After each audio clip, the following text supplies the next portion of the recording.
there is one thing that I bother to measure, and that's the tea that I make. Yeah, your tea's on a different level. It's science. Yeah. It's because it's calculated. Yeah. I spent years just making random shit. Just, you know, every so often I'd hit it high and I'd go like, yeah, this tea is awesome. And then sometimes you'd be like, oh my God, it's like licking tires. And eventually someone was like, hey, what's your measurements? And I was like, measurements? Yeah, for your tea. You know, what's your measurements? I was like, wait a minute. I could have measured this stuff the whole time? And then I actually started to record the measurements, and the one time that I finally got it to that one right perfect taste, I was like, okay, I'm gonna remember this forever. And I did. Oh, and that's the only thing that I've ever measured. Nice. Happy ending. What did that beer what did you make? The butter beer? Butter Yeah, that shit was good too. Yeah, it started off rough, but it got that was literally the first time I had ever tried it. So I only have that one instance of experience with it, so I don't know how good it can be. I mean, so it's a pretty good start. I got desperate. That's how it got better. I got desperate. It tasted, because when you first made it was really bitter. Yeah. But then the second batch, I think, or the third batch, however many batches you made, it got sweet. Literally dumped more fucking sugar. You just dumped a lot of sugar in. Yeah, that's. But it tasted way better. Hey, I mean, to be honest though, sometimes like a lot of people when they like, because people ask me questions about food all the time. A lot of times, like you can fix, like it's ways to fix different foods, and it's ways to compensate for things that you don't have. For example, like if you don't have sugar, you can use honey. Like honey works there, especially if it's like for like marinades and stuff. Like I like to use honey better because it coats stuff better and it sticks better. Or like maple syrup is another good one to use if you don't have sugars, and it's just like stuff like that. Or like any Asian inspired dish I usually make, I'll use soy sauce instead of using regular salt, because you can control the salt level more, and it gives you a little bit more water to go with. So like if you're making something that's thicker, you can thin that out a little bit and get a little bit of salt into it.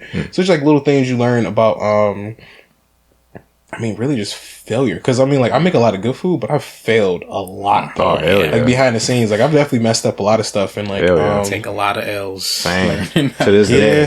To this day. But the good part about it, since I worked at restaurants, I understand like cooking techniques. So it's like my failures wouldn't be the other an average person's failure. Like somebody that's like new to cooking or isn't experienced I am, like that. My failures are like minute. Like this part of it is charred too much, and I'm like, fail. Yeah. And they're like, Mark, it's delicious. I'm like, yeah, but that part's a little burnt right there. I don't like that. Not good enough. But that piece of chicken is a little too dry on the end, and I don't like that.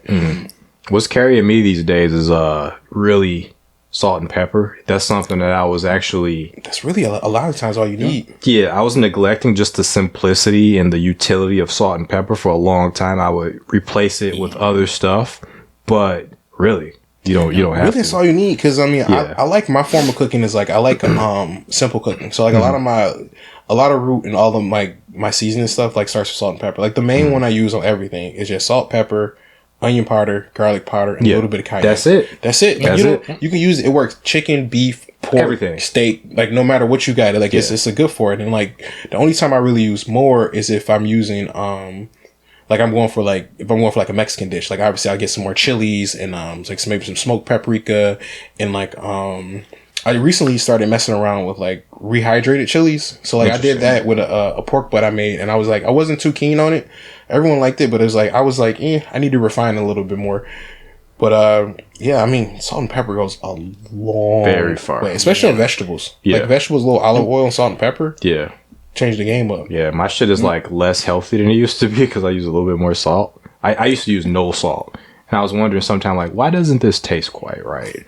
But now, just that little bit of salt, man. Fair enough. Kosher salt. I use kosher. I use Himalayan salt now. You use that pink stuff, right? Yeah, the pink Himalayan salt and kosher salt. I bounce between those two. I don't use table salt because table salt is terrible for you. I mean, salt's bad for you in general. Like iodized? Yeah. Yeah, that's just super, super bad for you.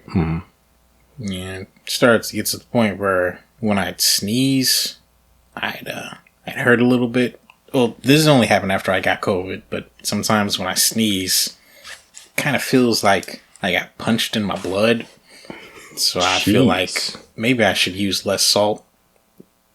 Hell yeah. Yeah, exactly. Yeah, that's just 100% what that means. One of those, it's not foreshadowing. It's okay. No. Yeah, don't look back at this episode 5 years from now or anything. I'll be fine. Right. Let's just move on.